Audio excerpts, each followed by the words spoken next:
KTR photo పెట్టుకున్నాడని Srinivas ఛాయ్ డబ్బాను తీసుకెళ్లిన Sircilla municipal అధికారులు. Sircilla municipal కార్యాలయం ముందు కుటుంబంతో సహా బైఠాయించి నిరసన తెలిపిన శ్రీనివాస్ తో ఫోన్లో మాట్లాడి అతని కుటుంబానికి అండగా ఉంటానని, తొందరలోనే కొత్త దుకాణం పెట్టించి నేనే ఓపెన్ చేస్తానని ధైర్యాన్ని ఇచ్చిన కేటీఆర్. బాధితునికి మద్దతుగా నిలిచిన సిరిసిల్ల బీఆర్ఎస్ పార్టీ జిల్లా అధ్యక్షులు తోట ఆగయ్య, సిరిసిల్ల పట్టణ అధ్యక్షులు జిందం చక్రపాణి, బీఆర్ఎస్ నాయకులు.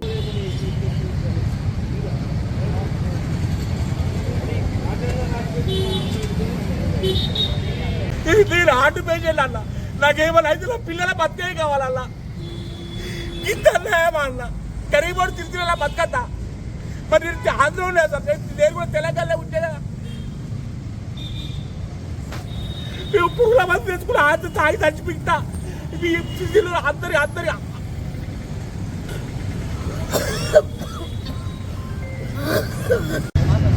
నమస్కారం సార్. కలెక్టర్ గారు కమిషనర్ గారు నేను ఫ్లెక్సీ తీసేయమన్నారు. ఫ్లెక్సీ తీసేసి నేను యథావిధిగా వచ్చి హోటల్ నడిపించుకున్నా.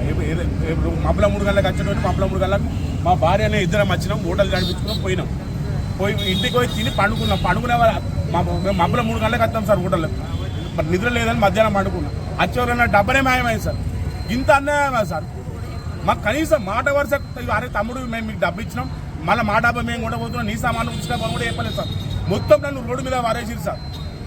ఇప్పుడు మా అన్న కేటీఆర్ ఫోన్ చేసి అరే తమ్ముడు నువ్వు భయపడకు, నువ్వు బాధపడకు, నువ్వు ఏడవకు, ఆయన ఏమైనా చేసుకున్నావు ఏం చేసుకోకు, నీ దయ నువ్వు మంచి ముందు తమ్మి మేము ఉన్నాము, టీఆర్ఎస్ పార్టీ ఉన్నది, నీకు అదే మార్కెట్లో నీకు ఆన్నే ఓడలు పెట్టిస్తా, 5 లక్షలే కానీ 10 లక్షలే కానీ నా సొంత జేబులకే ఇస్తా, నువ్వు ఆడ ధర్నా చేయకు ఏం చేయకు, ఆడు నీ కృష్ణుడు ఉన్నాడు అను చెల్లిపో అని చెప్పిండు. పోతున్నా